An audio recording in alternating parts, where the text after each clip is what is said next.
오늘 주시는 말씀 창세기 12장 4절에서 9절 그리고 히브리서 11장 8절 말씀을 제가 여러분 대신해서 읽도록 하겠습니다. 창세기 12장 4절부터 읽겠습니다. 이에 아브라함이 여호와의 말씀을 따라갔고 롯도 그와 함께 갔으며 아브라함이 하란을 떠날 때에 75세였더라. 아브라함이 그의 아내 사레와 조카 롯과 하란에서 모은 모든 소유와 얻은 사람들을 이끌고 가나안 땅으로 가려고 떠나서 마침내 가나안 땅에 들어갔더라. 아브라함이 그 땅을 지나 세겜 땅 모래 상수리 나무에 이르니 그때에 가나안 사람이 그 땅에 거주하였더라. 여호와께서 아브라함에게 나타나 이르시되 내가 이 땅을 내 자손에게 주리라 하신지라. 자신에게 나타나신 여호와께 그가 그곳에서 제단을 쌓고 거기서 베델 동쪽 산으로 옮겨 장막을 치니 서쪽은 베델이요 동쪽은 아이라. 그가 그곳에서 여호와께 제단을 쌓고 여호와의 이름을 부르더니 점점 남방으로 옮겨갔더라. 히브리서 11장 8절입니다. 믿음으로 아브라함은 부르심을 받았을 때에 순종하여 장래의 유업으로 받을 땅에 나아갈새 갈 바를 알지 못하고 나아갔으며. 아멘. 하나님의 말씀입니다.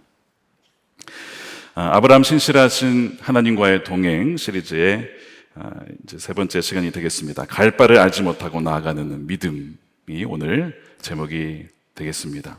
우리 지난주 말씀 기억나십니까? 너무나 놀라운 말씀이었죠.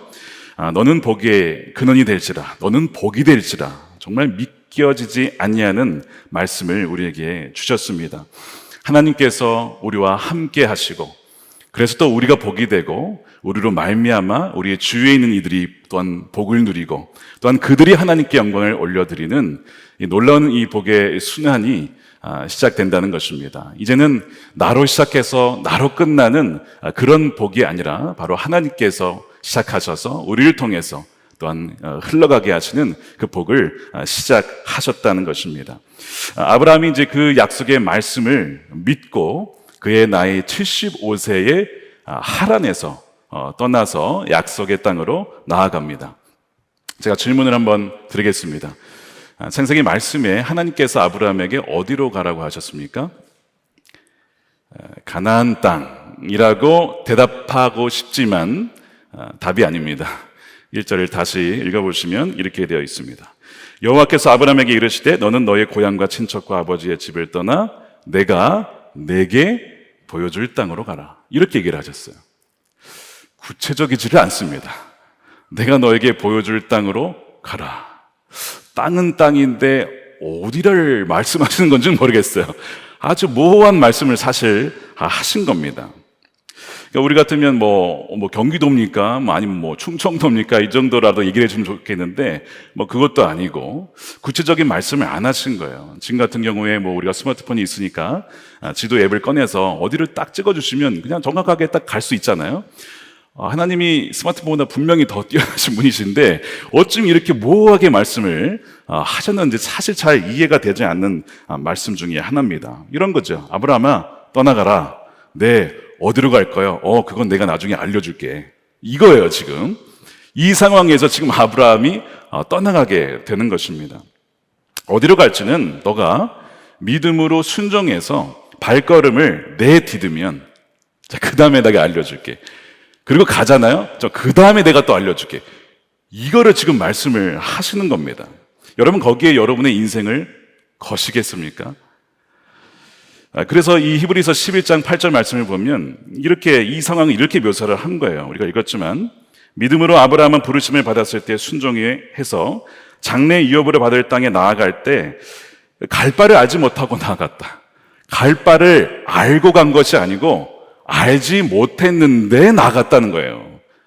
이게 지금 이 아브라함의 상황입니다.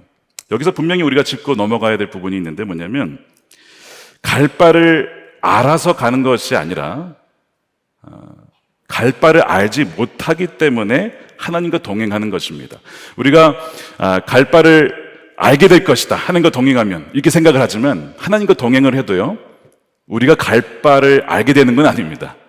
반대로 갈 바를 알지 못하기 때문에 하나님과 동행을 하는 거예요. 설령 갈 바를 알지 못한다 할지라도 그분이 하나님이시고 그분이 길이시고 그분이 진리와 생명이니까 가는 것입니다. 이것을 지금 말씀하시는 거예요. 이것이 성경은 복된 삶이라고 말씀을 합니다. 따라서 인도받는 것과 관련해서요, 우리가 하나님과 동행할 때에 반드시 붙잡아야 될 기초가 있는데, 그것은 뭐냐면 내 자신이 갈 바를 알아야 한다라고 하는 그 권리 있잖아요. 그것을 포기해야 합니다. 나는 갈 바를 알 권리가 있습니다. 나는 진짜 어디로 가야 될지, 내 인생이 어떻게 펼쳐질지 알 권리를 내려놓을 때 진짜 하나님과의 동행이 시작이 된다는 겁니다. 그래서 아브라함이 떠나려면 이 권리를 내려놓아야만 되는 거예요. 근데 사실 여러분, 결코 쉬운 것이 아닙니다. 말씀드린 대로 너무나 모호하기 때문에 그래요. 사람들은 거의 대부분 본인의 삶에 대한 기대가 있습니다. 여러분 그러시죠? 적어도 예를 들면 짧게는 내년, 5년, 10년, 20년 뒤에 내 삶이 이러저러 했으면 좋겠다, 아니면 저러 해야 된다라고 하는 나름대로의 전망과 조망이 있죠. 있으실 거예요. 그것이 다 사람마다 있기 마련입니다. 그리고 그것이 꼭 나쁜 건가라는 생각을 갖기도 하죠. 그리고 성경 읽어보시면 잠언 전도서를 읽어보세요. 미래를 준비하고 대비하고 하는 것은 지혜라는 겁니다. 그런 말씀을 굉장히 많이 하고 있어요. 그래서 미래를 위해서 현재 준비하는 것은 결코 어리석은 것은 아니라고 말씀을 하죠. 그러나 동시에 이 지혜서가 가르치는 것이 또 있습니다. 뭔지 아세요? 자세히 읽어보시면 우리의 삶은 우리가 의도한 대로 흘러가지 않는다는 것입니다. 그거를 알라는 거예요. 이런 말씀이 있어요. 전도서 8장 7절입니다. 사람이 장래일을 알지 못하나니 장래일을 가르칠 자가 누구랴. 전도서 7장 14절에 형통한 날에는 기뻐하고 공고한 날에는 되돌아보아라. 이 두 가지를 하나님이 병행하게 하사 사람이 그의 장래일을 능히 헤아려 알지 못하게 하셨다. 성경은 우리가 장래일을 알지 못하게 하나님이 하셨다라고 얘기를 해요. 그러니까 오늘도 마찬가지죠. 갈 바를 알지 못하고 갔다는 겁니다. 이 동일한 메시지를 지금 주고 있는 거예요. 그래서 하나님께서 우리의 미래를 알지 못하게 하셨고, 다만 하나님이 정하신 때가 있다. 만사에는 때가 있다는 거예요. 때가 있어요. 시기가 있어요. 타이밍이 있어요.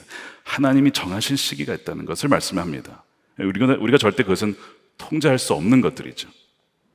우리가 삶에서 겪는 일들을 보면요, 대개 이런 것들입니다.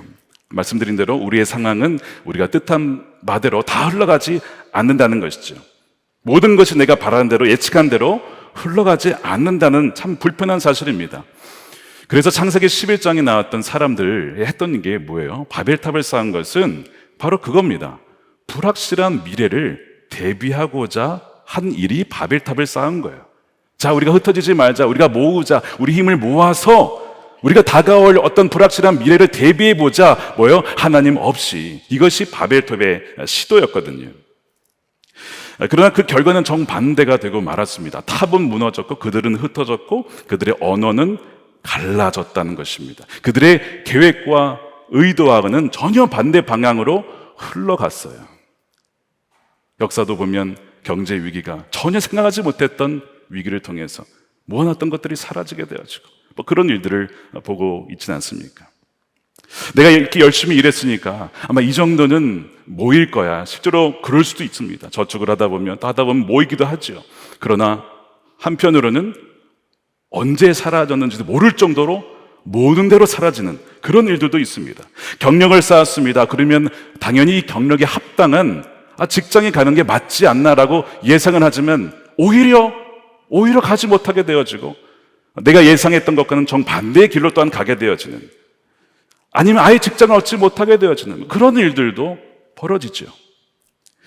시험에 패스했습니다. 이런 학교를 나왔으니까, 졸업했으니까 내 앞길은 이렇게 될 거야 라고 예상을 하고 또한 그렇게 갈 수도 있습니다. 왜냐하면 뿌린 대로 심은 대로 거둔다, 이런 원리가 이 세상에 있어요. 성실하게 노력한 만큼 열매를 얻는 원리가 이 세상에 있기 때문에 그런 결과를 얻기도 합니다. 하지만 많은 경우에 그렇지 못하다는 것은 이미 저와 여러분들이 삶에서 경험하는 바입니다. 그 이유 중에 하나가 있다면 하나님이 각 사람에게 계획하신 그 삶의 계획과 길이 다르기 때문에 그래요. 예를 들어 창세기 나오는 인물들을 보면 하나같이 똑같은 인생을 산 사람이 단 한 명도 없습니다. 예를 들어서 에녹, 우리가 이제 에녹 프로젝트, 이제 에녹을 한번 예를 들면 에녹은 하나님과 동행한 산 사람이죠. 그리고 하나님이 기쁘시게 한 자라는 평가를 받았습니다. 근데 엄밀히 얘기하면 에녹은 별로 뭐 한 건 없어요, 사실. 그냥 동행했다가밖에 없거든요. 그래서 이제 누군가가 그의 삶을 보면서 이런 생각을 할 수도 있어요. 나도 그런 삶을 살았으면 좋겠다. 별로 한 건 없지만 하나님을 기쁘시게 했다. 뭐 이렇게. 그래서 나는 그냥 그렇게 살았으면 좋겠어. 어쩌면 이제 노아의 후손, 에녹의 후손에 이제 노아가 그 할아버지를 보면서 또 그 위의 조상을 보면서 나도 에녹처럼 살면 어떨까? 나도 그런 삶을 살지도 몰라 했는데 하나님이 노아에게 어떤 걸 명하시죠? 방주 지어라. 방주를 수십 년간 지어야 되는 거예요. 이거는 내가 생각했던 삶이 아닌데 방주를 지으라고? 노아의 삶을 들었던 아마 아브라함, 직계 후손이니까 세상이 타락하는 것을 보면서 이러다가 또 심판하겠다. 하나님 나에게 방주 지으라고 또 하시는 거 아닐까? 그런 생각을 하고 있었는데 갑자기 떠나가라. 그러는 거예요. 또 이건 또 뭐야? 이건 또 나 방주를 지으려고 그랬는데 떠나가라니까. 그러니까 지금 삶을 보면 하나같이 똑같은 삶은 없었다는 것을 우리는 이 창세기의 인물만 봐도 알 수가 있습니다. 예수님이 베드로에게 그런 얘기를 했어요. 너가 젊었을 때 너와 마음대로 돌아다녔지만 나이가 들면 다른 사람이 너를 띠띠어져서 너가 원하지 않는 곳으로 너를 데려가게 될 거야. 이제 십자가를 지게 되는 삶을 얘기를 합니다. 그랬더니 베드로가 어떻게 하죠? 그러면 저 요한은 어떻게 되는 겁니까? 그러면서 쟤도 죽습니까? 이러면서 우리는요 그렇게 다른 사람의 삶에 관심이 많아요. 그때 예수님이 걔는 걔고 너는 너야. 너가 무슨 상관이야? 사명이 다르다는 거죠. 부르심이 다르다는 거예요. 하나님의 계획이 각각 다 독특하게 있다는 것을 말씀을 하고 있는 겁니다. 그럼에도 불구하고 우리는 왜 초조해합니까? 그것을 받아들이기가 참 쉽지가 않아요. 특히 나와 비슷한 연령대, 또래나 사람들하고 비교를 많이 하게 되죠. 대학을 갈 때나 내 친구는 어디를 갔는데 나는 어디로 가게 될까? 직장에 들어갈 때에 내 친구는 어디 갔는데 나는 못 갔네. 친구는 남자친구를 사귀더니 결혼을 하네, 아이를 낳네. 그런데 나는 이렇게 자꾸 비교를 하게 돼요. 은퇴를 앞둔 분들도 은퇴 이후의 삶이 너무나 다양한 거예요. 그러면서 누군가의 삶을 보면서 나도 그렇게 될까 했는데 또 전혀 다른 삶으로 가게 되어지는 그런 것들을 보게 됩니다. 그러면서 불안해하고 비교하면서 뭔가 안정되지 않은 것 같은 그런 느낌을 갖게 되는 거예요. 그래서 나도 그 길을 가야 될 것 같고 나도 따라잡아야 할 것 같은데 왠지 뒤처지는 것 같고 이것이 정말 나를 향한 하나님의 뜻일까? 하나님의 계획이 이루어지는 것이 맞을까? 그런 생각들이 그려지죠. 그래서 나름대로 그림을 그려보고 예상을 해보지만 여지없이 예상은 엇나가게 된다는 것을 보곤 합니다. 그런데 하나님께서 분명히 오늘 말씀에 지난주에도 그랬지만 너는 복의 근원이야. 그래서 그때 그 의미가 뭐라고 하셨죠? 더 이상 복을 구할 필요가 없어. 하나님이 너와 함께 하시고 우리와 함께 하신다는 그 의미에는 더 이상 복을 갈구하거나 비교하거나 그럴 필요가 없다는 거예요. 그거를 말씀하셨습니다. 그래서 이 복의 근원이 된 자는 더 이상 삶의 주도권이 나에게 있지 않습니다. 하나님께 있는 거예요. 하나님이 우리의 삶을 지으셨고 창조하셨고 주도권은 그분께 있습니다. 그래서 우리가 아까 찬양에도 잠깐 나왔어요. 우리의 교회의 핵심 선구죠. 갈라디아서 2장 20절입니다. 이제는 내가 사는 것이 아니요 내 안에 계신 그리스도께서 사신 것이라. 주어가 바뀐 삶이라는 것이죠. 그래서 삶의 주도권과 통제권이 나에게 없다는 것입니다. 여러분 그걸 지금 받아들이고 계세요? 정말 이 말의 의미가 이거라는 것을 여러분 받아들이고 계십니까? 창세기 12장 2절 3절에 약속된 복의 주체가 누구예요? 하나님입니다. 자, 제가 다시 한번 읽어볼게요. 내가 너로 큰 민족을 이루게 하고 내가 너에게 복을 주고 내가 너의 이름을 창대케 하고 내가 너로 하여금 복이 되게 할 것이다. 주체가 누구예요? 하나님이에요. 그러면 하나님께 우리의 인생을 맡겨드리는 거죠. 이러저러 해야 된다라는 나의 이 주도권을 맡겨드려야 되는 것이죠. 주어가 하나님이기 때문에 그래요. 주님이 내 삶을 통치하시고 주관하신다라는 것을 다른 걸로 얘기를 하면 이런 걸로 표현할 수가 있겠습니다. 내 삶은 더 이상 상품이 아니라는 거예요. 상품이 아니라 여러분 작품이라는 겁니다. 이 표현 아시죠? 상품은 경쟁을 하는 거예요. 근데 작품은 유일한 것입니다. 여러분 외에 이 세상에 다른 사람은 없어요. 여러분은 아주 독특하고 하나님이 지으신 유일한 존재라는 거예요. 1등 필요가 없어요. 유일한데 무슨 1등이에요? 하나님은 우리에게 그걸 말씀하시는 것이죠. 사람들이 이런 얘기도 합니다. 명품이다. 근데 저는 그 표현 별로 좋아하지 않습니다. 명품도 어쨌든 비싼 상품이거든요. 명품이라기보다는요, 작품은요, 유일한 거예요. 하나님이 우리를 그렇게 지으시고 고유한 그 부르심을 갖고 있다는 것이죠. 그래서 내가 작품이라면 당연히 저 사람과 나의 삶은 다를 수밖에 없어요. 비교할 필요가 없는 거예요. 하나님께서 우리를 각각 독특하게 부르셨기 때문에 그랬습니다. 그래서 사람들이 막 이런 얘기를 하잖아요. 막 스펙을 쌓고 뭐를 하고 그러지만 이 얘기는 뭐냐면 하나님이 하나님과 나의 독특한 이야기를 만들어 가시겠다는 거예요. 나에게는 고유한 이야기예요. 다른 이야기가 아닙니다. 나의 이야기는 고유한 이야기인데 하나님이 원작자예요. 내가 너의 이야기의 원작자다. 그러니까 나에게 맡겨라. 너가 너의 인생의 작가가 되려 하지 말고 내가 너를 지었으니까 내가 너의 이야기를 풀어갈 거야. 다른 사람하고 비교하지 마. 라고 주님은 말씀을 하시는 것이죠. 그래서 우리가 이런 찬양을 하잖아요. 나의 길 오직 그가 아시나니라고 고백을 하는 겁니다. 복이 된 자의 삶은 하나님이 친히 인도를 하시기 때문에 내 삶에 어떠해야 한다는 권리를 내려놓는 것입니다. 그분께 완전히 맡기는 것이죠. 그래서 예수님께서 이와 관련된 말씀을 여러 번 하셨어요. 그게 어떤 말씀이냐면 너희가 나를 따라오려거든 어떻게 하라고요? 너 자신을 부인하라 라고 말씀을 했습니다. 근데 그러면서 그 다음에 이런 얘기를 하시는 거예요. 마가복음 8장 35절입니다. 누구든지 자기 목숨을 구원하고자 하면 잃을 것이요 누구든지 나와 복음을 위하여 자기 목숨을 잃으면 구원하리라. 이 자기 목숨은 우리의 생명을 얘기하죠. 그리고 우리의 영혼을 의미하기도 합니다. 근데 이 자기 목숨은요 어떻게 또 번역이 되냐면 my life예요. my life. 내가 꿈꾸고 바라는 my life를 얻고자 하면 어떻게 된다고요? 잃을 것이고 my life 그거를 내려놓고 주님께 맡기면 오히려 진짜 내가 너에게 계획했던 그 your life를 얻게 될 것이다. 이 말씀입니다.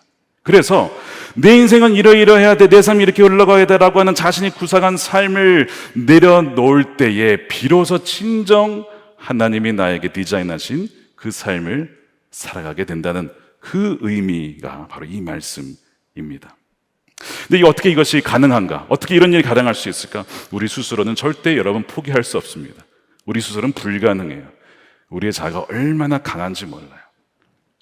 그런데 히브리서 말씀은 창세기 12장 4절에서 아브라함이 어떻게 그를 따라갈 수가 있었는지에 대한 비결을 말씀하는데 그것이 뭐죠? 그것이 믿음입니다. 그래서 히브리서 12장 8절에 믿음으로 이렇게 시작하는 거예요. 믿음으로 아브라함은 부르심을 받았을 때 순종하여 갈 바를 알지 못하였으나 갔다는 거예요. 믿음을 얘기를 합니다. 그 말은 아브라함이 처음부터 믿음이 있었다는 뜻일까요? 보통 우리는 성경을 그렇게 읽습니다. 아브라함이 믿음이 있었으니까 그렇게 떠나간 거지. 근데 여러분 성경은 믿음은요 결코 우리 자신에게 있지 않다라고 얘기를 합니다. 믿음은 뭐냐면 하나님의 선물이에요. 그래서 에베소서 2장 8절 말씀을 함께 읽어보겠습니다. 시작. 너희는 그 은혜에 의하여 믿음으로 말미암아 구원을 받았으니 이것은 너희에게서 난 것이 아니요 하나님의 선물이라. 은혜도 믿음도 하나님이 주신 선물입니다. 이 믿음이 어떻게 주어지냐면 은혜로 주어지는데 어떤 통로로? 여러분 말씀을 들을 때 지금 이 순간이에요. 여러분들이 말씀을 개인적으로 읽을 때나 묵상할 때나 혹은 저렇게 말씀을 들을 때에 그때 믿음이 생깁니다. 자, 그래서 로마서 10장 17절 이것도 중요한 말씀이죠. 읽어볼까요? 시작. 그러므로 믿음은 들음에서 나며 들음은 그리스도의 말씀으로 말미암았느니라. 말씀을 들을 때에 믿음이 생겨나고 그래서 아브라함은 말씀을 들었을 때 그에게 없던 믿음이 들었어요. 이 약속의 말씀이 나에게 이루어지겠구나. 이것을 말씀하신 그 하나님이 이것을 이루시겠구나라고 하는 믿음이 든 거죠. 믿음이 든 거예요. 스스로는 절대 이것을 믿음을 가질 수가 없습니다. 이것을 하나님 책망에서 설명하면요, 하나님이 아브라함이 믿어지도록 설득을 하신 것입니다. 아브라함이 처음부터 믿음이 좋았다거나 아브라함이 신실해서가 아니에요. 여러분 앞으로 계속 보겠지만 아브라함 신실한 자가 아닙니다. 굉장히 불안한 사람입니다. 굉장히 현실적인 사람입니다. 아브라함이 신실한 것이 아니라 하나님이 신실하세요. 하나님이 그 사람을 빚어가시는 거예요. 믿음의 사람으로 우리는 그 여정을 보게 되는 것이죠. 그래서 하나님이 아브라함에게 하시는 일들은 뭐냐면요, 쉽게 얘기하면 설득하는 겁니다. 아브라함에게 나를 믿어라. 나를 믿어. 내가 정말 그렇게 할 거야. 응? 나를 믿어. 그래서 남포교회 원로 목사님이시죠, 박영선 목사님이요, 믿음을 이렇게 정의하신 적이 있습니다. 믿음은 하나님이 우리를 설득하시는 작업, 곧 하나님의 일하심을 가리킵니다. 그 말은 믿는 사람은 누구냐? 하나님을 설득하는 자가 아니라 하나님께 설득당한 사람입니다. 그러니까 저와 여러분은 여기 왜 앉아 있는 거예요? 하나님께 설득당해서 여기 와 있는 거예요. 하나님이 어떤 분이신지를 그분이 말씀하셨을 때 설득을 당하고, 하나님은 하나님이십니다. 하나님은 정말 구원의 하나님이십니다. 생명의 하나님이십니다. 사랑의 하나님이십니다. 라고 설득이 되어져서 믿어졌기 때문에 이 자리에 앉아 있는 거예요. 그렇지 않고서는 절대 여기 앉을 수가 없어요. 이 밤에 왜 여기 있습니까, 여러분들? 설득이 되어집니다. 믿어진 것이죠. 그래서 의인은 하나도 없지만 그러나 하나님의 은혜로 말씀을 들을 때에 믿음이 생겨지고 그 약속의 복이 우리에게 주어졌다라는 것을 알게 되어서 순종의 발걸음을 내딛게 되는 것입니다. 그래서 4절 말씀에 이에, 그렇기 때문에 아브라함이 여호와의 말씀을 따라갔다는 거예요. 말씀을 따라갔다. 보이지 않아요. 음성만 들리는 거예요. 보이진 않지만 말씀이 그렇다고 하니까 그것이 설득이 되어지고 믿어졌기 때문에 따라가는 것입니다. 그래서 우리가 하나님과 동행하는 삶은 곧 말씀을 따라가는 거야. 말씀이 그렇다고 하면 그런 거야 라고 가는 것이 동행하는 삶이죠. 거기에 맡기는 거예요. 복잡하지가 않아요. 말씀이 그렇다고 하면 그런 거지 라고 가는 것이 주님과 동행하는 삶입니다. 그런데 많은 사람들이 여전히 뭐예요? 계속 자신의 인생의 설계도를 계속 쥐고 그린다는 거예요. 그래서 내가 어떤 목적지에 어떻게 가야 되고 누구와 함께 가야 되고 언제 도착해야 될지를 다 한 다음에 하나님 이렇게 하게 해주세요, 이렇게 한다는 것이죠. 그건 아니라는 거예요. 진정한 복은 주도권이 주님께 있고 말씀하셨을 때 비록 갈 바를 알지 못하지만 나가는 거예요. 그러나 많은 경우에 여전히 이렇게 자신이 설계한 것을 가지고 하나님께 해달라고 요구하는 삶을 삽니다. 그리고 마지막 때가 되면 실제로 그러한 삶을 살았던 이들이 있을 것이라고 예수님이 말씀을 하셨어요. 그것이 어떤 삶이냐면 모래 위에 지은 집입니다. 기억나시죠? 산성수훈에 모래 위에 집을 지었는데 엄청 잘 지었어요. 그러니까 그냥 세상 눈으로 봐도 성공했어요. 화려합니다. 튼튼합니다. 야, 저렇게 말씀대로 안 살아도 잘 사네 라는 집이 있다는 거예요.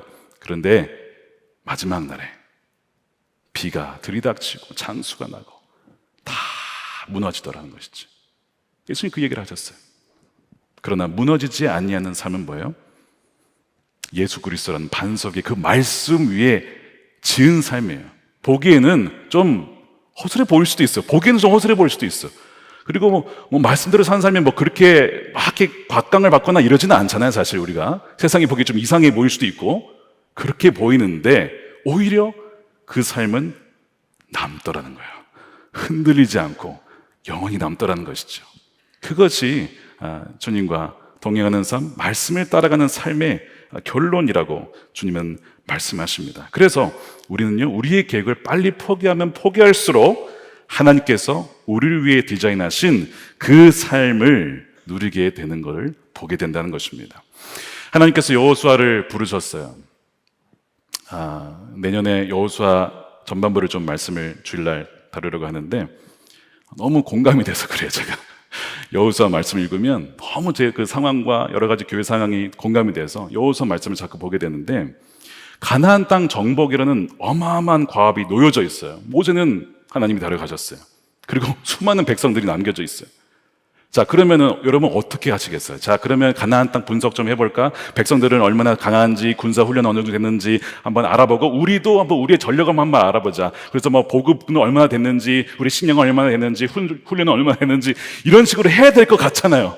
이것이 우리에게 보통 계획이죠. 물론 그것도 필요합니다. 그런데 하나님께서 여호수아에게 명하신 것은 약간 터무니없지? 그죠? 주여로 말씀을 묵상해라. 그 얘기를 하신 거예요. 그 얘기는 뭐냐면, 모든 것, 너희가 어떻게 앞으로 이 땅을 정복해 나갈지는 내가 다 갖고 있어. 내가 다 갖고 있으니까 너는 그냥 한 걸음씩 내가 인도한 대로만 오면 되는 거야. 근데 그 방법이 좀 황당합니다. 6바퀴 돌고 마지막 날은 7번 돌고 막 이런 식으로 좀 이해할 수 없는 방식으로, 그래서 그냥 말씀 따라가는 것이죠. 여러분 뭐 이야기가 어떻게 흘러가는지는 잘 아실 겁니다. 뭐 그렇게 말씀을 하시는 거예요. 예수님께서 자기가 목자다라고 하면서 양들을 인도할 때에도 뭐 그런 식으로 말씀을 하셨어요. 요한복음 10장입니다. 자기 양을 다 내놓은 후에 앞서가면 양들이 그의 음성을 아는 거로 따라오되, 다른 게 아니에요. 주님의 전략, 그냥 내 음성 듣고 따라와라, 그겁니다. 그 말씀을 하는 거예요. 목자가 앞서가고 말씀을 들려주면 양들은 그저 음성을 따라가면 되는 것이죠. 사실 뭐 양들이 자신들이 전략을 짠다고 목자의 그거를 알겠습니까? 뭐 골짜기가 어디에 있는지, 이리가 어디 숨어 있는지 양들은 알 수가 없죠. 목자가 알아요. 그러니까 목자를 따라가야 사는 건데, 자기가 목자인 양 착각하면 이제 그때부터는 양의 인생이 꼬이기 시작하게 되는 것이죠. 그래서 이제 주님께서 우리에게 길을 알려주지 않는 거예요. 우리에게 10년 뒤에 너의 인생은 이렇게 돼서 될 거야, 딱 알려주면 우리는요, 주님 10년 뒤에 뵙겠습니다 라고 이제 잘 지내세요 하고 주님께 나가지 않아요. 그런데 모르기 때문에 주님 외에는 길이 없습니다.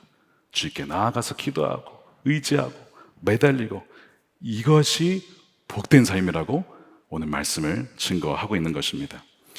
하나님께서 엘리사를 부르시는 장면 여러분 기억나세요? 엘리사, 요즘은 자꾸 이런 본문만 묵상을 하고 있습니다. 제가 지금 모세와 여호수아, 엘리야와 엘리사, 엘리사를 부른 장면을 보시면요, 엘리야가 굉장히 카리스마가 대단합니다. 이런 상황이에요. 하나님이 이제 엘리사를 세우라고 이제 말씀하셔서, 알겠습니다. 그 엘리야가 엘리사를 찾아가요. 그러니까 엘리사가 뭐 하고 있냐면 서로 밭을 갈고 있었어요. 밭을 갈고 있는데 엘리야가 옆을 딱 지나갑니다. 겉옷을 딱 벗고 그냥 겉옷 툭 던져요. 이렇게 툭 던져. 이렇게 카리스마 짱이죠. 그냥 겉옷을 툭 말도 안 하고 겉옷만 툭 던지는 거야. 그러니까 엘리사가 딱 보고 의미를 알았어요. 이 겉옷의 의미는 이제 후계자가 된다는 얘기예요. 그래서 이제 아론도 그렇고 다 옷을 벗고 죽잖아요. 그러니까 그 의미를 알고 그 즉시 부모님께 인사를 하고 소를 잡아다가 사람들에게 바베큐 파티 해주고, 그 다음에 이제 말씀이 뭐라고 되어 있냐면 엘리사는 일어나 엘리야를 따르더라, 이렇게 나와요. 저는 이게 가능한 일인가? 예를 들면 엘리사를 불렀을 때 저 같으면 이럴 것 같아요. 그럼 어떻게 하나님 제가 준비해야 되고 뭘 해야 되고 해야 됩니까? 막 질문이 엄청 많을 것 같아. 뭔가 좀 알아야 갈 것 같은데 그냥 겉옷 딱 보고 그냥 겉옷 딱 갖고 가는 거예요. 이거다. 갈 바는 알지 못하지만 그 권리도 다 내려놓고 그냥 따라가는 거. 그냥 하나님이 다 책임져 주시잖아요. 능력도 다 주시고 뭐 할 말도 넣어주고 뭐 하나님이 다 계획을 갖고 있어. 그냥 자기는 믿고 순종하게 하면 돼. 얼마나 쉬워요. 그러니까 제가 요즘 이런 거 묵상하면 엄청 은혜가 됩니다.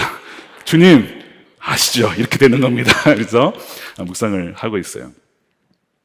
꼭 저의 심정이에요, 사실. 제가 작년에 미국에서 있는데 부름을 받았어요. 나야 한국으로 가라. 네? 제가요? 제가 어떻게 해야 되나요? 그건 내가 차차 보여줄게. 이러고 끝나는 거죠, 그냥. 뭐 더 이상 비전이 확 보인다거나 뭔가 어떤 앞으로 이 교회가 어떻게 될 것인지 이런 거 없고. 그래서 불안해하지 마시기 바랍니다. 제가 인도하는 것이 아니라 주님이 인도하시는 거기 때문에 전혀 여러분 불안하실 필요가 없어요. 내가 너에게 알려줄 거야. 이러시는 거죠. 네, 주님. 그리고 이제 한국에 왔어요. 제가 한국으로 온 것을 보고 어떤 분이 작년에 그러셨어요. 어떻게 왔냐. 그래서 그냥 오라 그래서 왔습니다. 잘했어. 그거 알면 못 와. 막 그런 얘기예요. 알면 안 올랐을 거야. 이런 얘기를 하시는 거예요. 저를 너무 끔찍이 사랑해 주시는 목사님이 그러시는 거예요. 뭐 누군지 대략 짐작하실 겁니다. 예.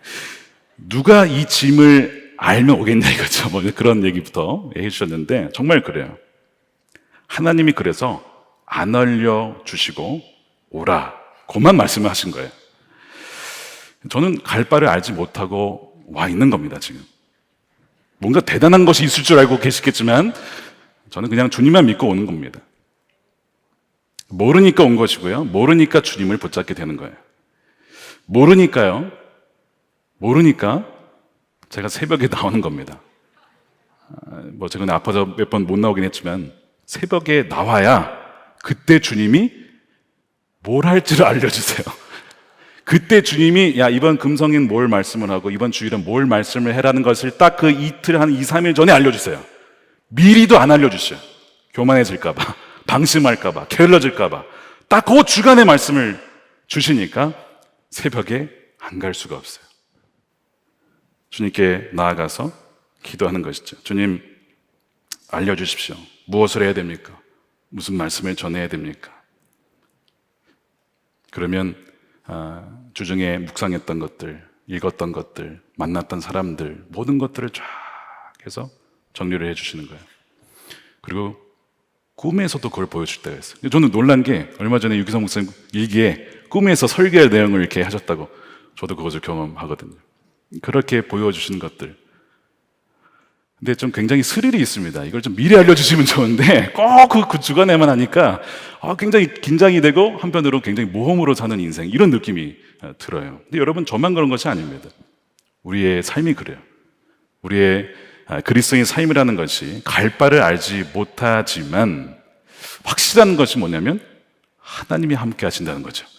그거를 믿고 가는 거니까 때로는 불안해하다가도 우리가 그 길을 걸어갈 수가 있게 되는 겁니다. 우리 시편 말씀에 이런 말씀이 있어요. 주의 말씀은 내 발 앞에 등이요. 발만 앞에 비춰주는 거예요. 가면 거기만 딱 비춰주는 거예요. 근데 그렇기 때문에 주님 말씀을 또 빛을 의지하고 붙잡게 되는 것이죠. 그것이 하나님과 동행하는 삶이라고 오늘 이 아브라함 통해서 말씀을 합니다. 자, 그렇게 가다 보면 어디에 도착하라는 거죠? 5절 말씀에 이렇게 되어 있습니다. 아브라함이 그의 아내 사레와 조카 롯과 하란에서 모은 모든 소유와 얻은 사람들을 이끌고 가나안 땅으로 가려고 떠나서 마침내 가나안 땅에 이르더라. 마침내 이르더라. 그렇게 가다 보면 도착을 하는 거예요. 하나님이 원하신 우리가 가야 할 그 땅에 도착을 하도록 인도하신다는 겁니다. 그런데 여기에서 마침내라는 표현을 한번 보시기 바랍니다. 이 마침내가 아브라함 입장에서 마침내일까요? 하나님 입장에서 마침내일까요? 아브라함 갈 바를 알지 못했기 때문에 여기가 마침내인지 아닌지 몰라요. 그렇죠? 하나님 입장에서 마침내입니다. 물론 이제 앞으로 가야 될 여정이 많은데요. 제가 그랬잖아요. 믿음이 아브라함에게 있지 않았습니다. 설득을 당하고 믿음이 생겨져서 온 거예요.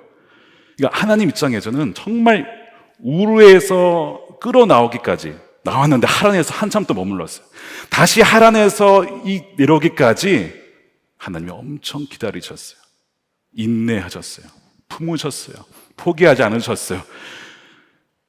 그러다가 마침내 이제 아브라함이 여기 왔구나 그 말씀을 하시는 겁니다. 지금 하나님이 이 자리에서도 그 말씀 하시는 분이 계실지도 몰라요. 마침내 이 자리에 왔구나. 마침내.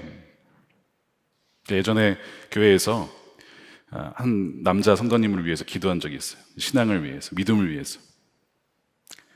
제가 그 교회에 부임한 지 6년 정도 되었을 때 마침내 금년 성적표에 나온 날이 있었습니다. 저의 입장에서도 마침내였지만 하나님 입장에서도 드디어 너가 나왔구나. 이게 바로 하나님 입장에서의 마침내였죠. 그러니까 아브라함이 신실함이 아니고 하나님이 신실하셔서 아브라함을 마침내 가나안 땅으로 끌고 가시는 것. 이것이 은혜인 것입니다. 이것이 은혜인 거예요. 우리는 앞으로 이걸 계속 보게 될 거예요. 너무나 감사한 거예요. 귀중한 발걸음을 주님께서 끝까지 인도해 주신다라는 것. 그래서 아브라함이 세겜 땅 모래 상수리 나무에 이르러서 예배를 드리죠. 6절입니다. 아브라함이 그 땅을 지나서 세겜 땅 상수리 나무에 이르니 그때 가나안 사람이 그 땅에 거주하였더라. 7절에 여호와께서 아브라함에게 나타나 이르시되 내가 이 땅을 내 자손에게 주리라 하신지라. 자기에게 나타나신 여호와께 그가 그곳에서 제단을 쌓고, 이렇게 되어 있습니다. 아브라함이 거기서 제단을 쌓은 이유가 있어요. 아브라함이 가나안 땅에 갔는데 거기 누가 있었어요? 가나안 사람이 살고 있는 거예요. 난 또 빈 땅인 줄 알았네. 갔는데 누가 이미 다 살고 있어요. 빈 땅이 아니야. 그래서 지금 여기서 갔는데 가나안 사람이 그 땅에 거주하였더라는 그 상황을 봤을 때 아브라함이 어떻게 될 것 같아요? 나 돌아갈래. 그럴까봐 바로 7절에 여호와께서 나타나시죠. 그리고 다시 말씀으로 말씀하시는, 약속하시는 거예요. 야, 이 땅을 너 자손에게 줄 거야. 그러니까 여기 맞으니까 어디 가지 마. 라고 말씀을 하시는 거예요. 지금 아브라함의 심정이 약간 다시 흔들릴 이 상황에서 하나님이 다시 나타나셔서 말씀으로 붙잡아 주신 거예요. 야, 너 사람 있다고 너 시험 들면 안 돼. 원래 그래, 여기는. 원래 그런 거였어. 원래 나 다 알고 있어, 그거. 몰랐던 거 아니야. 라고 지금 말씀을 하시는 거예요. 근데 거기에 대한 반응이 이제 제단을 쌓았다라고 되어 있습니다. 이 제단. 굉장히 오늘의 이제 결론이자 핵심 포인트입니다. 이 제단이 뭘까라고 했을 때 힌트가 창세기 8장 20절에 나옵니다. 노아가 방주 안에 있을 때 그가 할 수 있는 것이 없었어요. 방주를 어디로 끌고 갈 수도 없고, 비가 뭐 언제 멈추는지 알 수도 없고, 그가 할 수 있는 것은 오직 뭐예요? 그냥 예배하면서 하나님께 의지하는 것밖에 없죠. 그래서 노아가 한 것이 8장 20절에 노아가 여호와께 제단을 쌓았어요. 방주 안에서. 그래서 이제 정결한 짐승이 필요했던 거예요. 정결한 짐승과 모든 정결한 새 중에서 제물을 취해서 뭘로 드려요? 번제로 제단에 드렸더니, 그럼 번제의 의미가 뭡니까? 번제. 번제는요, 하나님께 내 전부를 내어 맡깁니다 라는 뜻입니다. 노아가 방주에서 그걸 했어요. 아브라함이 가나안 땅에 도착했을 때, 가나안 사람을 봤을 때 시험 들어 넘어질 수도 있는데 말씀을 들었어요. 아, 내가 다시 내 삶의 주도권을 지려고 하는데, 아닙니다 주님, 믿겠습니다. 내 삶을 다시 주님께 완전히 맡겨 드립니다. 제가 제 인생을 통제하려 했습니다. 그러나 이제 주님, 제가 태어나기 창세 이전부터 저의 삶은 주님 손 안에 있었습니다. 이제 제 자신을 주님께 내어 맡깁니다. 저의 모든 염려와 근심과 통제와 내 삶은 이러저러 해야 한다라는 그 모든 조망과 마저도 모두 이 제단 위에 불태우겠습니다라는 거죠. 이것이 아브라함이 번제로 제단을 쌓았다라는 의미예요. 하나님이 우리에게 원하시는 것은, 가장 원하시는 것은 우리의 일이 아닙니다. 우리가 뭔가 대단한 일을 하는 것을 물론 기대하시지만 그것이 가장 중요한 것은 아니에요.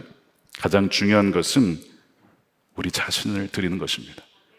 우리 자신의 전체를, 전부를, 우리의 모든 의지를 주님께 드리기를 주님은 원하시는 거예요. 완전히 하나님을 위해서, 부분적이 아니라 완전히 드려지는 삶, 나는 죽고 주님과 온전히 하나 된 삶, 하나님은 그것을 원하시는데 이것이 제단의 삶입니다. 지금 아브라함이 그것을 고백하는 거예요. 내 생각과 내 계획대로 되지 않을지라도, 전혀 다른 상황이 펼쳐진다 할지라도 나는 그것을 다 주님께 맡기겠습니다. 그것이 제단을 쌓는 삶입니다. 창세기 11장은 바벨탑을 쌓아서 자기가 인생을 통제하려 했다면, 창세기 12장에 새로운 백성을 세우셨기 때문에 하나님께서 아브라함을 통해서 제단을 쌓아요. 비교해보면 제단은 초라하지만 그 대상이, 이거는 인간에게 있다면 그 대상은 하나님께 있다는 점에서 비교할 수 없이 고귀한 것이 이 제단을 쌓는 예배의 삶입니다. 미국에서 섬겼던 그 이민교회 강단이 생각이 납니다. 그 강단에서 많이 울었기 때문에 그래요.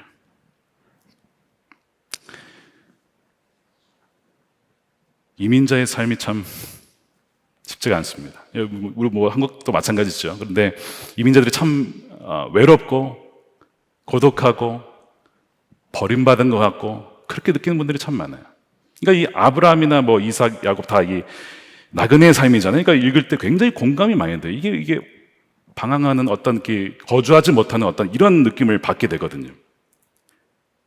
갈 바를 알고 싶습니다, 주님. 라고 떼쓰던 때가 있었어요. 근데 하나님이 그걸 어떻게 저의 고백을 바꾸시기까지 은혜를 주셨냐면, 갈 바를 알지 못해도 좋습니다. 갈 바를 주님이 아시니까 그걸로 충분합니다. 갈 바가 아니라 안 가도 주님이면 충분합니다. 그 재단을 계속 쌓게 하시는 거예요. 그때마다 쏟아부은 눈물이 얼마나 많았는지. 그러니까 여러분 이따가 강단에서 기도 드리실 때 이 재단이니까 그 기도를 한번 드려보세요. 여전히 아주 그 마음의 구석에 정말 내려놓고 싶지 않은 우리의 그 주도권과 통제권이 있어요, 여러분. 그것마저도 완전히 드리는 척하지 말고요. 하나님 다 아십니다. 우리 마음이 어떤지, 우리가 척하는 것인지 제스처만 취하는 것인지, 정말 그 마음에 이제는 나 하나면 충분하구나, 뭐 내가 어디를 가든지 아무 상관이 없구나, 그런지를 주님은 너무나 잘 아시거든요. 오늘 이 저녁에 그거를 결론 지으시길 바라요. 지난 8월 7일 우리 김은장 목사님 3부 예배 주일 설교 때 본인도 이런 비슷한 은혜를 간증을 하셨어요. 그러면서 얘기하신 게 뭐냐면, 본인이 2016년에 미국의 어떤 교회에 가서 집회를 하고 은혜를 받았는데 그 교회가 그 교회입니다. 같은 교회예요. 김은장 목사님께서 제가 섬기던 교회에 안식월 때 오셔서 말씀 전하시고, 그때 찬양 인도를 하시고 말씀도 더 나눴어요. 그러면서 그분이 받은 은혜를 그때 간증을 하셨는데 이런 내용이었습니다. 아마 금요 성령 집회였던 것 같아요. 그날도 이렇게 물으셨대요. 하나님이, 너 평생 한 영혼을 위해서 목회할 수 있겠느냐, 평생 한 사람을 위해서 사역할 수 있겠느냐, 이렇게 물으셨다는 겁니다. 뭐 하나님이 정말 그렇게 하시려고 물으셨겠어요? 너의 삶의 주도권을 나한테 내려놓겠느냐라고 하나님 물으신 것이죠.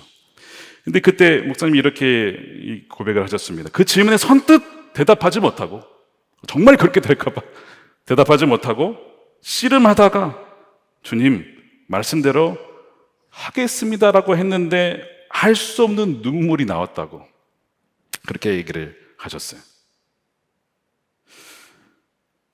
그 번제 재단이죠. 그 번제. 동일한 은혜를 목사님도 받으셨던 것 같아요. 가고 싶은 길이 아니어도, 갈 바를 알지 못해도 말씀 따라 가는 길, 주님과 동행하는 길, 주님은 우리에게 그것을 오늘 말씀하시는 겁니다. 아마 여러분이 들어야 될 제단도 바로 이것이 아닐까 싶어요. 그래서 아브라함이 제단을 쌓으면서 하나님께 나아가죠. 그리고 이제 8절에 보시면 이렇게 되어 있습니다. 거기서 베델 동쪽 산으로 옮겨 장막을 치니, 자, 아까는 제단을 쌓았는데 이번에는 장막을 쳤어요. 그리고 그 뒤에 다시 여호와께 제단을 쌓습니다. 여러분, 장막은 나그네 삶을 의미합니다. 주님, 저의 삶의 통제권 드렸으니까 이제는 장막의 삶, 나그네의 삶, 뿌리 내리다가 또 주님이 가라 하시면 옮기는 삶, 주님께서 적으로 가라 하면 가는 삶, 순종하는 삶, 그것이 장막의 삶이에요. 내가 여기에 어디 버티겠습니다, 내가 딱 정하는 것이 아니고 주님이 말씀하시면 언제든지 옮기겠다, 주도권을 드린 삶이 이 장막의 삶인데, 그것은 제단을 드린 사람만, 쌓은 사람만 가능한 거예요. 제단에 나의 모든 주도권을 드린 사람만이 이 장막의 삶을 살 수 있어요. 그리고 그 사람만이 진정 선교적인 삶, 나로 말미암아 다른 이들이 복이 되는 삶을 살게 되는 것입니다. 그래서 이 제단과 장막은 함께 가는 거예요. 그래서 처음에 제단을 쌓고 장막을 치고 다시 제단을 쌓고, 이 함께 가는 거예요. 제단 쌓는 거를 놓치면 이 장막 생활에 화가 납니다. 주님, 저는 왜 계속 이렇게 살아야 되나요? 내 인생은 왜 이렇게 안정이 안 되는 것 같아요? 내 인생은 왜 이렇게 뿌리를 못 내리는 것 같습니까? 라고 불평을 하지만, 그러나 제단을 쌓는 삶이 함께 가면 이것이 주님과 동행하는 삶이다라는 것을 깨닫게 되는 것이죠. 여러분들은 기꺼이 여러분들의 제단에 드려야 될 것을 드리시는 그런 마음의 자세가 있으십니까? 나중에 장막의 삶을 살다가 하나님이 다시 한번 가끔 테스트를 하십니다. 그것이 나중에 나오는 것이 뭐냐면 아브라함에게 이삭을 바쳐라. 너의 장막 안에 있는 것을 제단에 바칠 수 있겠냐? 여러분들이 장막 안에 있는 것을 기꺼이 제단에 드릴 수 있다면 그는 여러분 이제는 오케이예요. 하나님이 언제든지 여러분들을 어디 있든지 마음껏 쓰실 수가 있습니다. 그거를 지금 오늘 본문을 통해서 말씀하십니다. 저는 한국에서 살 줄 알았는데 미국에 가라 그래서 미국에 갔어요. 미국에서 계속 살 줄 알았는데 또 한국에 오라 그랬어요. 이게 보니까 장막의 삶이에요. 계속 옮겨 다니는 거예요. 그러니까 제가 어떻게 어디에 무슨 삶을 살겠다 절대 정할 수가 없는 것이죠. 제가 이제 이사를 올 때 많은 것들을 나눠주었어요. 교회 분들하고 이제 나눠주면서 또한 많은 것들을 또한 버려야 했습니다. 그것을 보면서 느낀 것이 하나님 이런 마음을 주시는 거예요. 너는 장막의 삶이다. 나그네의 삶이라는 것을 잊어서는 안 된다라는 거예요. 우리의 삶은요, 잠시 왔다 갑니다. 우리 육신의 장막은 잠시 있다 가는 거예요. 그럴 때에 우리의 육신의 장막이 정말 주님이 거하시는 성전과 같은 장막의 그런 삶이 될 것이냐 아니냐는 우리가 오늘 이제는 마무리를 지어야 됩니다. 더 이상 여기에 대해서 방황해서는 안 된다는 거예요. 사랑하는 여러분, 혹시 갈 바를 알지 못하고 방황하는 분이 계십니까? 아브라함도 갈 바를 알지 못하였으나 그러나 말씀을 따라서 그가 믿음으로 순종의 발걸음을 내디뎠습니다. 갈 바를 알지 못하지만 주님이 길이고 진리고 생명이니까 그러면 뭐 충분한 것이죠. 그분이 우리와 함께 하신다면 우리가 무엇을 두려워하겠습니까? 그래서 갈 바를 알지 못하는 것은 문제가 되지 않습니다. 가장 중요한 것은 하나님이 우리와 함께 하시는가, 내가 하나님과 동행하고 있는가, 내가 말씀을 따라가고 있는가. 그러면 마침내 가나안 땅에 이르러 그 놀라운 은혜의 역사가 여러분들의 삶 가운데 있게 될 줄로 믿습니다. 우리 이것을 가지고 함께 기도하기 전에 우리 찬양하시고 우리 기도할 텐데요. 우리 삶을 주님께 맡겨드리고 또 선하신 하나님, 신실하신 하나님께 우리의 삶을 다시 한번 맡겨드리면서 고백하는 찬양 드리도록 하겠습니다.